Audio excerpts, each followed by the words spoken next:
Okay team, so what we're going to go into next is going to be the ab plank. Okay, so good one now for the abdominal wall.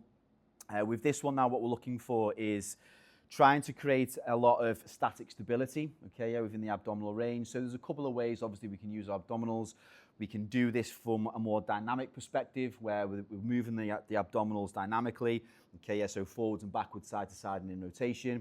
But we can also as well utilize the abdominals well and put good pressure and tension through the abdominals in a static position. This is what the ab plank is really good for. So if you want to create a better kind of brace for when you'll be able to lift, lifting things overhead or whatever it may be, you want to make sure that this here is rock solid, and the ab plank is a good place to go for that. So we're going to jump into that now. So with this one then, with the ab plank, the key to it really is your positioning, and you can vary the positioning as well to increase a little bit more intensity or decrease it if you want. So to start off with then, traditional ab plank is we're going to be in the plank position, and you're starting off on your toes there. So your feet around about shoulder width apart. Okay, yeah, same with the elbows. And so in that position there, we're just going to stay in this position and just hold on to it. We don't want the hips to be too low. Okay, yeah, creating too much tension on the lower back. And we don't want the hips to be up in the air like so. Okay, yeah, so we just want to be in that central spot there where we're in reasonably one straight line, okay, from that position.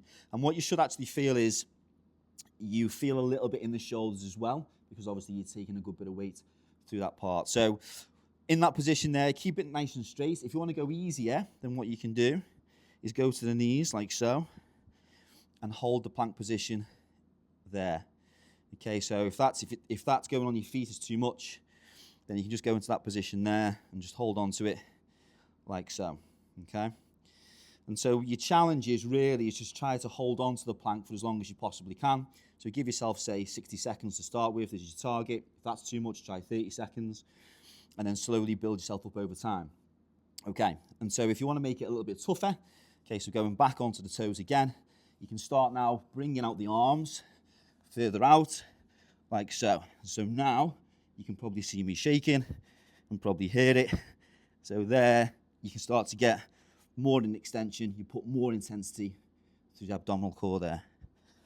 Bringing it back makes it a lot easier, as you can see there. So by playing around with that, putting your arms in different positions, further out you go, okay, yeah, the harder it's going to be, more intensity, more that you bring the arms back, go down to knees, the easier it's going to be there from that position. So play around with that, however, use whatever there works for you. And then obviously you want to try and build up that time for how long you're going to be in that position for, and obviously start off small and build yourself up over time there. So give that one a go, hope it helps, and yeah, see you on the next video.